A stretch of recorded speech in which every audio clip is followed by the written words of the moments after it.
আমাদের মধ্যে এমন শক্তিশালী কিছু একটা আছে যে আমরা নিজেরাও এর সম্পর্কে জানি না। এভাবে চিন্তা করুন, আমাদের মস্তিষ্ক এটা কিন্তু রূহ নয়। এখানে খুব সূক্ষ্ম পরিসরে বৈদ্যুতিক সংকেতের মধ্য দিয়ে সবকিছু পরিচালিত হয়। একবার চিন্তা করুন, এই মস্তিষ্ক নিয়ে বিজ্ঞানীরা আসলে কতটুকু জানেন। এত বছরের গবেষণার পরেও তারা বলে থাকেন আমরা প্রায় কিছুই জানি না, আমরা মাত্র এটা বুঝতে শুরু করেছি। আর এই মস্তিষ্ক আসলে কিসের অংশ? আলামুল খলক। তাহলে আমরা কিভাবে আলামুল আমর নিয়ে বা রূহ নিয়ে জানব? তাই আল্লাহ আমাদের শিক্ষা দিচ্ছেন যে আমাদের অভিযানে নামতে হবে। যতই আপনি বরাদ্দ অনুযায়ী কাজ করবেন, ততই নিজের সম্পর্কে আরও জানতে পারবেন। আপনি আসলে কে সেটা আপনি কখনোই জানতে পারবেন না যতক্ষণ আপনি নিজেকে কাজে নিয়োজিত না করছেন। আর আমি এটাই আপনাদেরকে বোঝাতে চাইছিলাম। বর্তমান সময়ের তরুণরা, বিশেষভাবে তরুণরা, তারা বলে যে আমি জানি না আমার কি করা উচিত।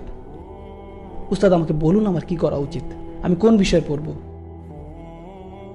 কোন চাকরি করব। কিন্তু তারা আসলে কিছুই করে না। তারা একজনের কাছ থেকে 30টা উপদেশ নেয়, তারপর আরেকজনের কাছে যায়, সেখান থেকে 40টা উপদেশ নেয়, তারপর আরেকজনের কাছ থেকে 50টা উপদেশ নেয়। এরপর যখন বিভিন্ন লোকের কাছ থেকে অনেক উপদেশ জমা হয়, তখন তারা বলে আমি তো 100 জনের কাছ থেকে 100 রকমের উপদেশ পেয়েছি। অবশ্যই, কারণ আপনি 100 জনের কাছে জিজ্ঞেস করেছেন আর 100 রকমের উত্তর পেয়েছেন, কারণ প্রত্যেক মানুষের মতামত ভিন্ন, তাই তারা ভিন্ন ভিন্ন উপদেশ দিবে। যতক্ষণ না আপনি নিজেকে কাজে নিয়োজিত করবেন, ততক্ষণ আপনি জানতে